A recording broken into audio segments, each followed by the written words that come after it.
What happens when an outspoken black cop... I don't have to defend what happened to George Floyd. I could say that that officer committed a crime.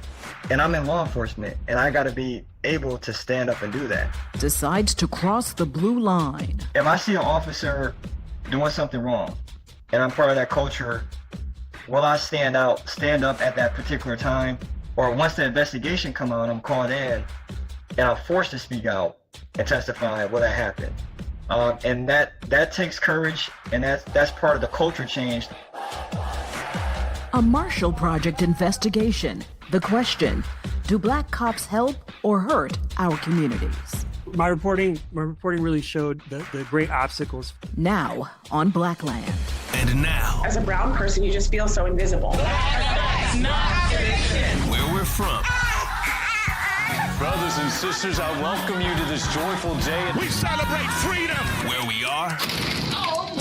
Get on the ground! I know someone heard something. And where we're going. We the people means all the people. The Black Information Network presents Blackland with your host, Vanessa Tyler.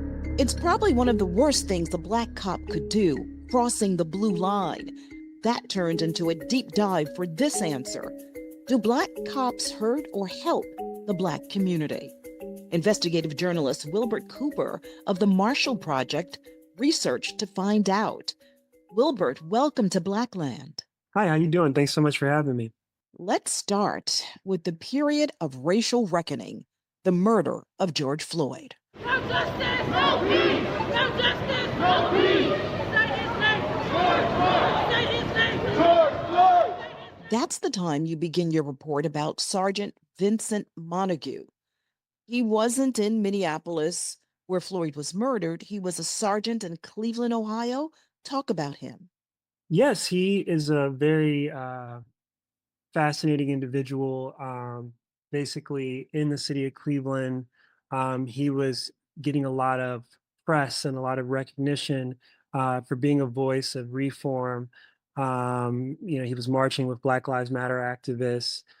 He was making some very powerful statements on public platforms, addressing some of the issues that a lot of the activists were calling for, such as, getting rid of qualified immunity, or at least looking at getting rid of qualified immunity, which is a thing that can sort of protect officers from liability when they're engaged in misconduct.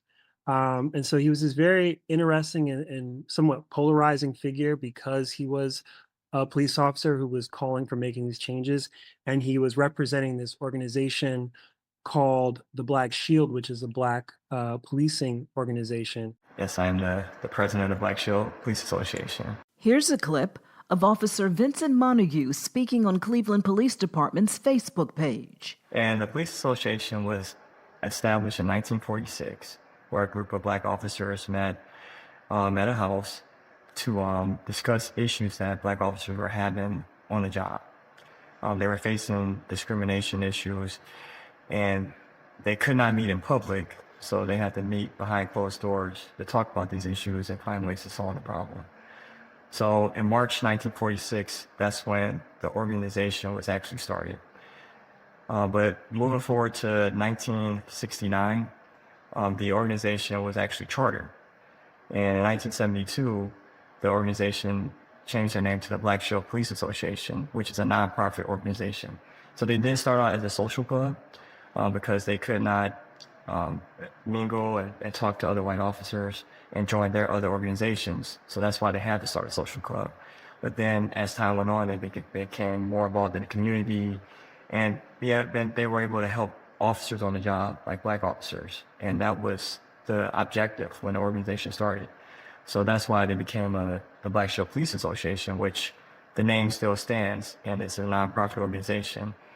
And the Black Shield Police Association fought several cases within the city of Cleveland to have fair treatment for black officers on the job.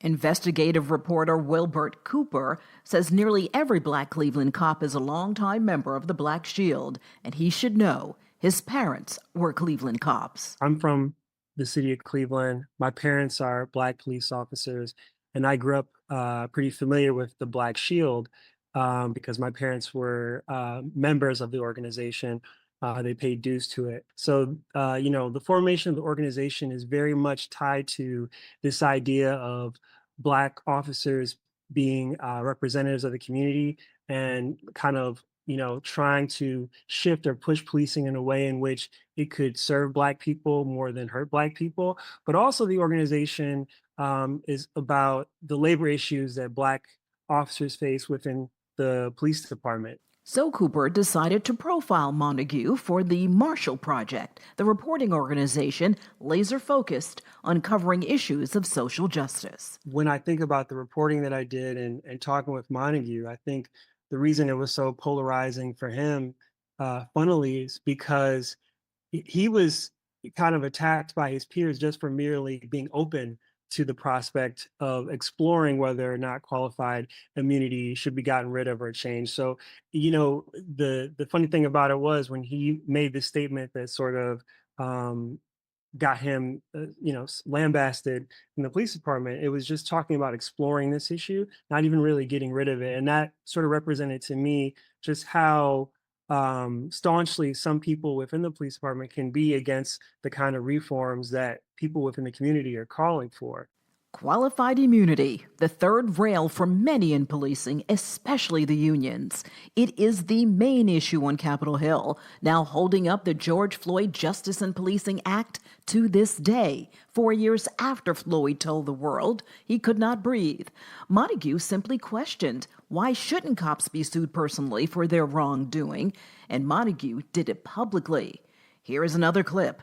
This time during an interview with the Cleveland Metropolitan Bar Association, just weeks after the murder of George Floyd. I feel like in policing, some of the biggest issues that we have is that when our authority is challenged, how do we react to it?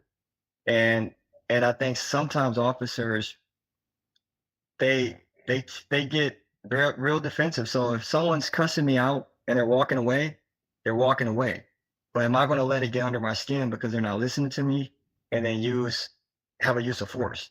And so that's in law enforcement, we have to learn to be accountable and own it when we messed up. As Cooper reported, this enlightenment for Montague came after a mess up of his own, a bad one. He is an individual who had a very controversial shooting in 2013, and it was with a Black man who happened to be unarmed in downtown Cleveland. And so this dichotomy between this shooting incident he was involved in 2013, and then fast forward to his outspokenness against some of the same issues that people might have accused him for back in 2013, him being so outspoken against him in 2020 was very fascinating to me because I felt like it showcased the duality of Black police officers in general. And so that really called me to want to get to know him and understand him more and follow his story. And I had no idea in 2020 where it would take me. The Black man Officer Montague shot was hit in the chest. There have been conflicting accounts on how it went down. He was at this intersection. It was a poppin' night. There was a lot of pedestrians in the streets. A car was trying to turn down a road that had been blocked off to keep just for pedestrians who were going to bars. And he stopped the car. The car backed up a little bit, and it backed a little bit into a crowd of people, but it didn't hit anyone. It was just kind of like trying to maneuver around. And Montague, I think, was frustrated in that moment. And eventually, he pulled out his gun. He wanted the person to shut the car off, but he also wanted them to stop. And so he reached inside the car.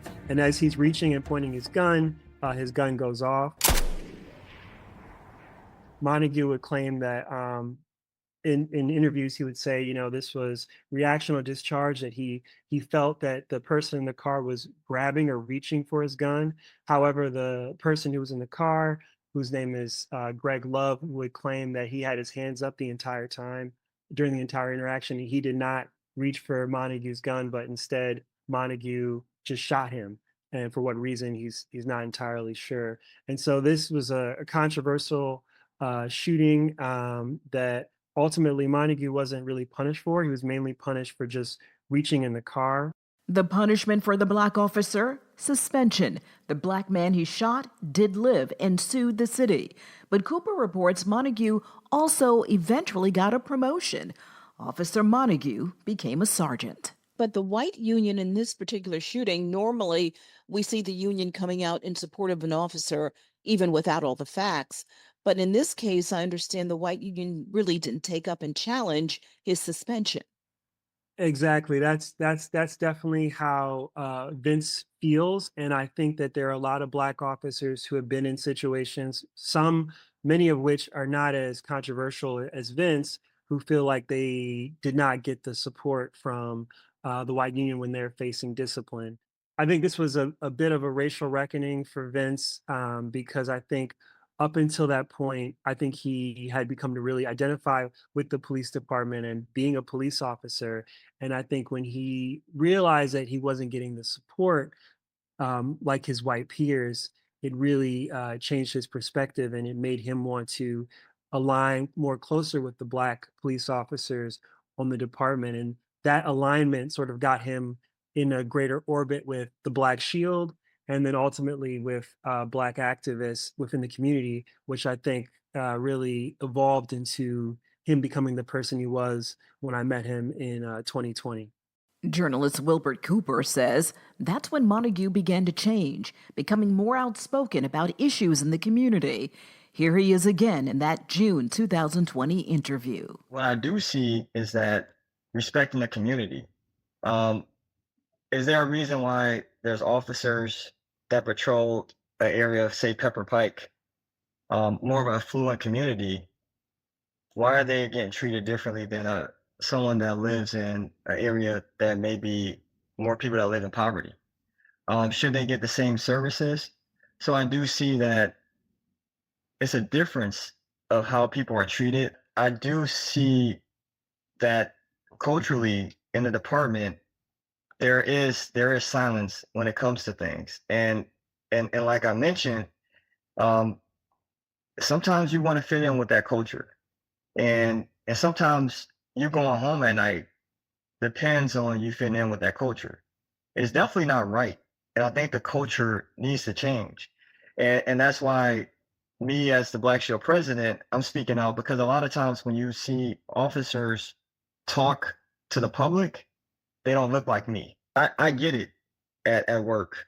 I get people that say, well, you're black and don't you know where policing stem from? So why did you choose this profession? Why are you doing this? You're a sellout.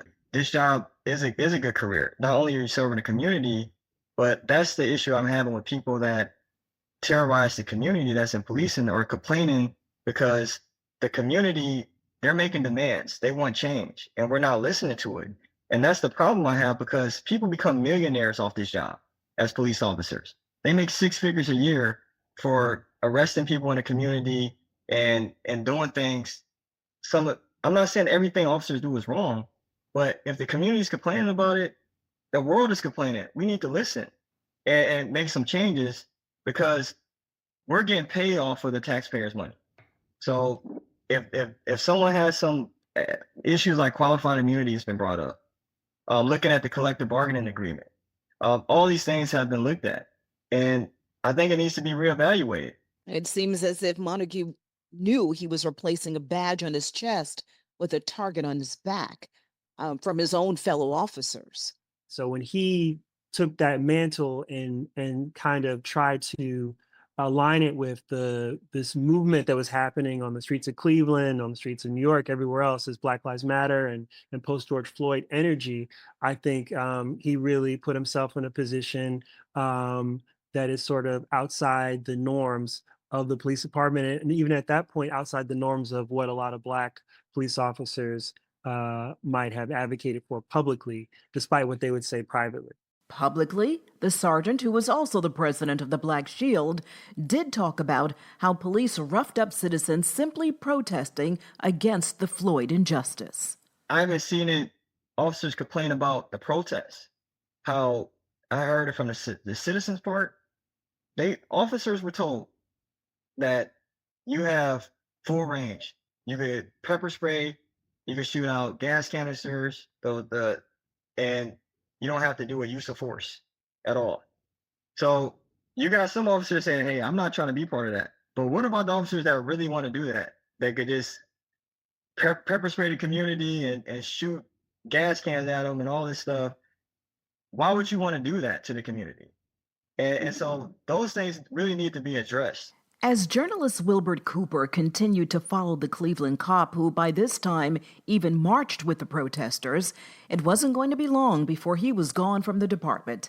But the question still lingers, are black cops better for black communities? Get on the ground! Hands your ass!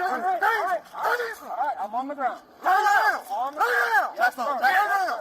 Please stay on the ground! I think to cage you! Get on the ground! Lay down! And that's what made the beating death of Tyree Nichols so shocking. Not only that, he was beat to death by a cop, but the cops were black, all of them. Many of us still cannot wrap our heads around how they could do that to another black person. Absolutely. Yeah, it's a horrible, horrible thing. I mean, even just, you talking about it now, I get flashbacks to the video and I'm just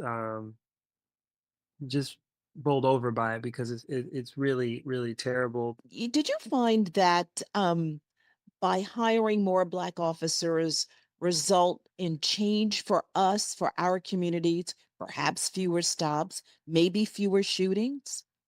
So there's kind of conflicting studies on this, but there have been some people who've done some research that have found that it does make a difference.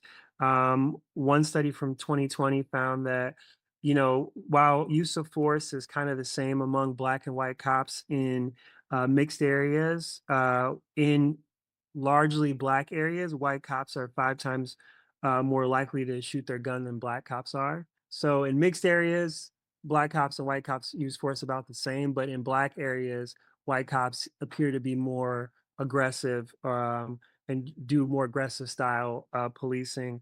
There's also been research in 2017 that found that black cops can be worse when it comes to use of force until their threshold, their number within the police department surpasses 40%.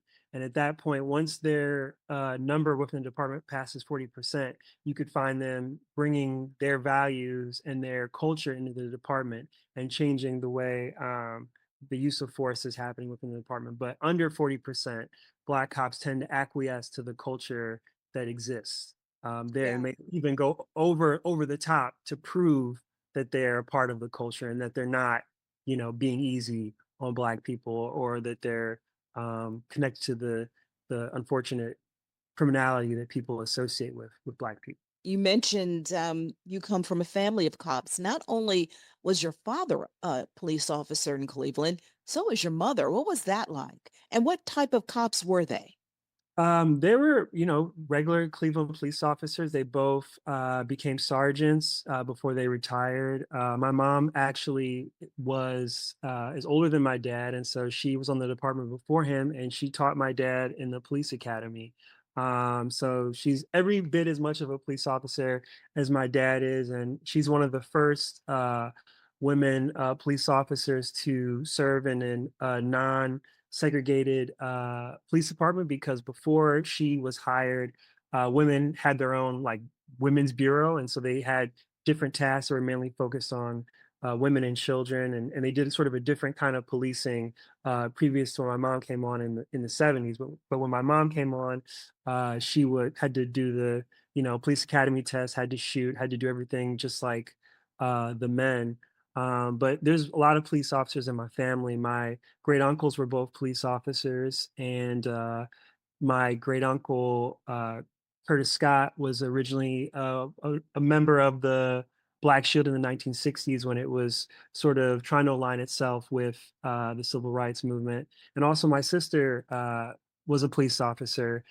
She retired around 2017. So I've had 3 generations of black cops in my family, and through them, I've really got a really powerful perspective on policing and how it just intersects with black life and family life. And I tried to use some of that perspective to inform the storytelling when I approached this article. What kind of philosophies did the Black cops in your family have? In particular, your parents. Were they the type of Black cop that really felt that they were there for a purpose to serve the community, to protect the community? Or did they have the attitude, the blue attitude, where, a criminal is a criminal and, more than likely there's a gun in the car and they're up to no good? I think one of the most common ones you find is that people aren't necessarily, trying to make a statement for the community, but they're also not necessarily aligning with the blue, as you say it, but they're more focused on themselves and their family. And so, for my family in particular, I think one of the big things about this profession is that it is a profession, it's a job. My family on both sides are people who came from the South. They migrated to Cleveland. The generation before my parents were people who, you would describe as working class or lower working class people. And so the profession of policing, especially when my great uncles got into it, it was a very, very powerful thing because it gave you financial security. It also provided you a certain amount of pedigree. It insulated you from police violence and things like that because now you're part of this organization. So some of the things that your peers might be subjected to, you would be insulated from. So these are all sort of the things that are going on that are driving some of my family members to the job. It's not some of it is about representing your community and doing good for your community, but I think a lot of it is about surviving and trying to find a better way to take care of yourself and take care of your family. And I can see that very much in Vincent Montague, the character we follow in the story. Montague believed cops have too much authority that can be used for good and for evil. Again, in his own words. Do officers have too much power? I think sometimes I would say yes, because if someone's bored, an officer's bored, they could find any reason to pull you over, to take you out your car. They could find any reason for probable cause because they got an ORC, they got the Cleveland Municipal Code to back them up for why they pulled you over. They could make it up when they get to the car. They just find a reason. Hey, I smell weed in the car. I'm gonna take you out the car. Cooper says his reporting found there is fear speaking out, even though after George Floyd, cops know they better because the Minneapolis officers who stood by as Derek Chauvin kneeled the life out of George Floyd are sitting in prison this very second, even ignoring the bystanders pleading for Floyd's life. He's not responsive right now, bro. Does he have a pulse? No, bro, look at him. He's not responsive right now, bro. Absolutely.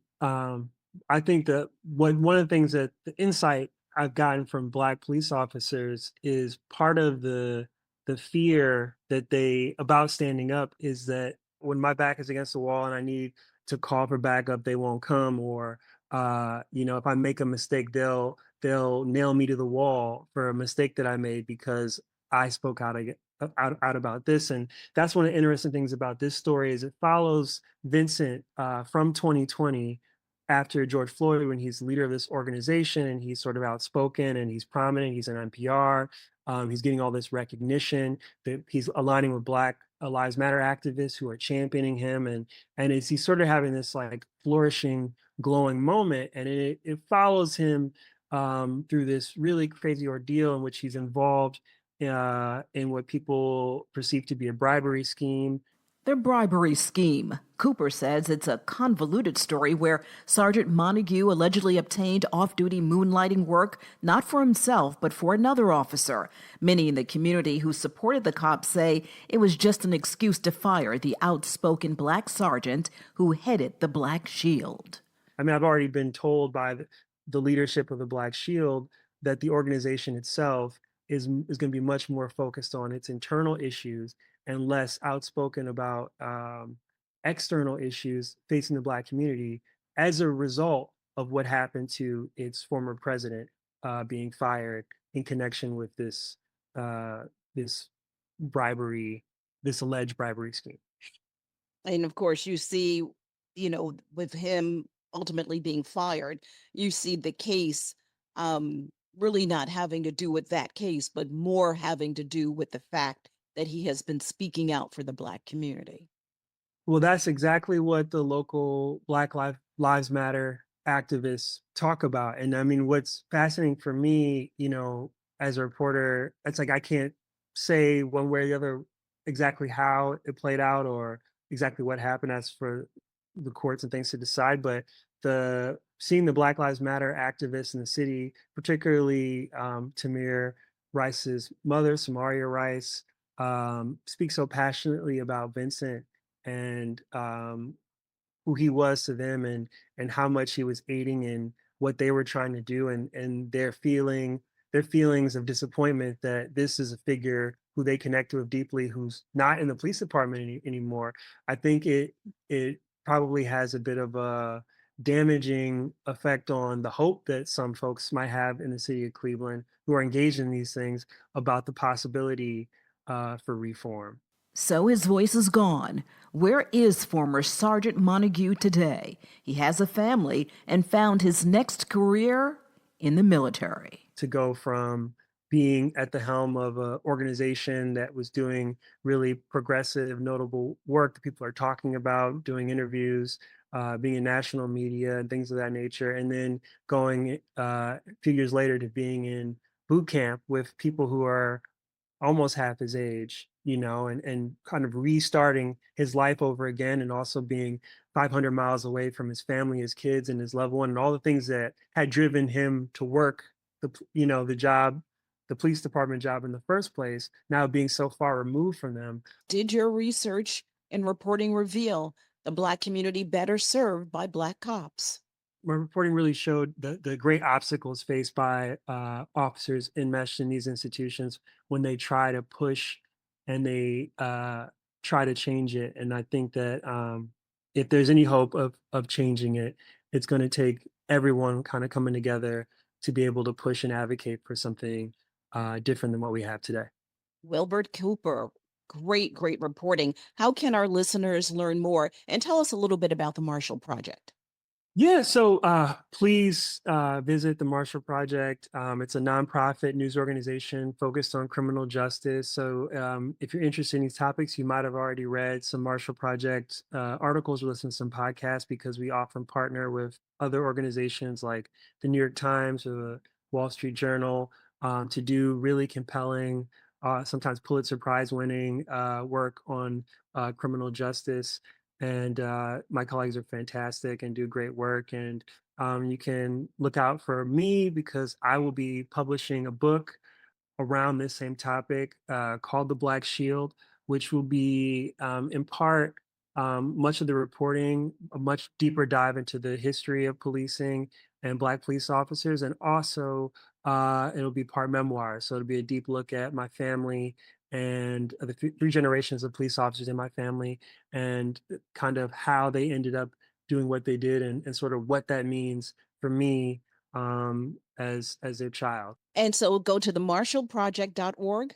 Marshallproject.org, that's right. Awesome. Wilbert Cooper, great reporting again. Keep up the good work. Thank you very much. I really appreciate it.